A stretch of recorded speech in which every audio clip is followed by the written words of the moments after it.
Did the reporter cross a line asking whether Kevin Stefanski's fourth down calls were great?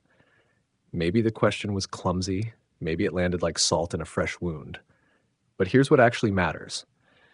A fifth-round rookie stood at the podium, deflected the needle, and told the room and the locker room exactly who he wants to be. He didn't trash his coach. He didn't manufacture drama. He pushed back politely and sharply, and then pointed the conversation back to the hard work no one wants to talk about on Monday morning. Let's rewind the whole scene so you feel it the way it landed in Cleveland. The Browns get manhandled by the 49ers, 26-8. Weather's miserable. Special teams gift the opponent 2 touchdowns. A Wildcat snap on 4th and 1 goes sideways and becomes the kind of mistake that turns a one-score game into a rout. In the locker room after the whistle, the question everyone wanted to hear was the obvious one. Was Coach Stefanski being too aggressive, even in your own territory? That's a fair question from a viewer's lens. It's also a loaded one for a rookie QB trying to learn how to lead. Shedeur Sanders didn't answer the way cable TV hoped. He called the phrasing rude, and that's worth unpacking. He wasn't being petulant. He was insulated. He knows the media machine can amplify division. He also knows the job of a quarterback is to be the team's mirror. Accept blame, protect teammates, and provide a steady voice. When he calls a question rude, he's doing 3 things at once: defending a coach who trusted him with starts, protecting teammates who blew assignments, and signaling maturity. That's not PR theater. That's rookie emotional intelligence. Performance-wise, the tape was mixed in a way that honest fans can live with and panicky fans can freak out about. Sanders finished 16 of 25 for 149 yards and a touchdown. Clean on the stat sheet, messy in the story. He overthrew Jerry Jeudy on a route that would have split the secondary. He later found Harold Fannin Jr. on a beautiful lofted throw for the team's only legit highlight. No interceptions, no bungled hero plays. But the offense cratered after halftime. Just 60 yards across 5 second-half possessions, 3 sacks, a muffed punt, a botched short yardage snap.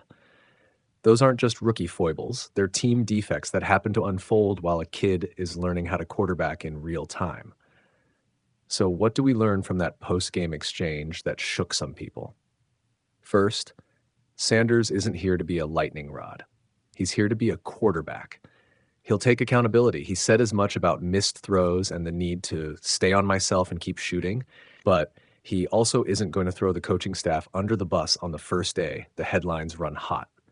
That posture matters. Leaders who are trusted in the locker room often protect the people who protect them. That reciprocity keeps a team together.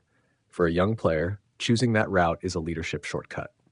Second, the question itself reveals how fragile the Browns' offseason calculus has become. Fans expected clarity by now. Instead, they got a series of messy test drives. Gabriel in concussion protocol, Sanders thrust into duty, 1 week of flashes, 1 week of weather, and turnovers. If you're a front office person, that creates a hard strategic fork. Double down on giving the rookie starts so you have real tape, or yank the leash and pivot to stability. Stefanski's choice to start Sanders again next week tells us the Browns want answers, not excuses. They're choosing data over comfort. Here's the brutal, practical read. If you're evaluating a rookie, you give him consistent reps against real defenses and real chaos. You don't hand him 7 series here and there and expect clarity. Stefanski is saying loudly and implicitly, we're going to see the movie.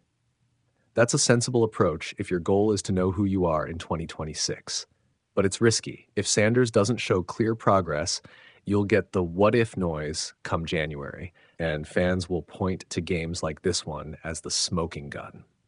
Now let's break down what Sanders needs to show next to quiet the critics and justify Stefanski's patience.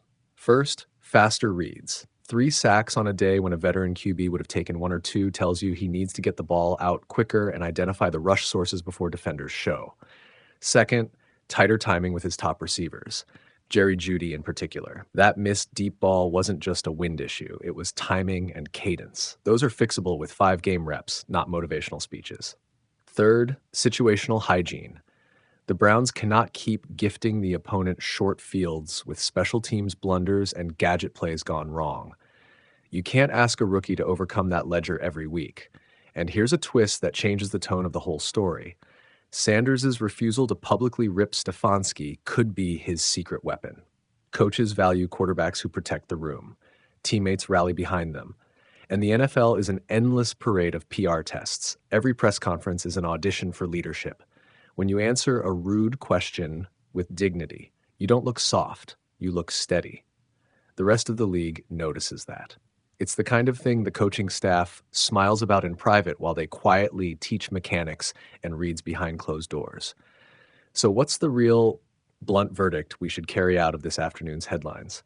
Shedeur Sanders is not a miracle and not a catastrophe. He's a prospect at the halfway point of a messy audition. He has the arm and the temperament to be interesting. He also has the same rookie ledger every young QB faces: timing, pocket awareness, and the ability to turn chaos into controlled drives. The bigger story isn't whether a reporter was rude, it's whether the Browns stop making the kinds of mistakes a rookie can't consistently bail out from. If you're an Eagles-level fan of drama, here's the line you'll remember. A question was rude, a rookie didn't bite, the team blew opportunities, and the season kept getting clearer about one thing. The Browns want truth over comfort. That's how you build a long-term plan. Uncomfortable, necessary.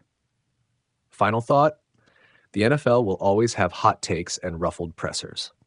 What separates career quarterbacks from headlines is how they handle the plate glass moments. When someone asks if your coach made a bad call, answer like Shedeur did. Protect the room, own your misses, and then go fix it on Monday. The game rewards people who keep shooting after they miss. Keep shooting, keep building. That's the only thing that silences the noise. You want chaos? Fine.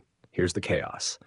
The Browns came out swinging early, then looked like they left the keys to the offense in a different zip code.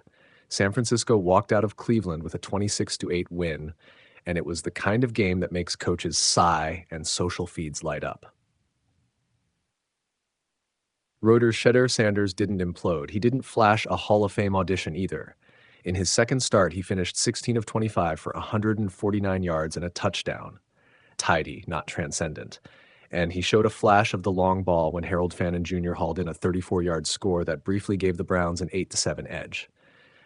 But tidy doesn't win you the game when the rest of the script is written in fumbles and busted coverage. ESPN.com, here's the short version of what went wrong. Cleveland actually played well in short bursts, but they self-destructed in the second half. 2 special teams and ball security errors turned into short fields and easy points for San Francisco. The Niners took advantage, efficient, hungry, clinical, and that's the difference between a learning weekend for a rookie and a loss that looks instructive for everyone watching. Reuters, let's unpack it.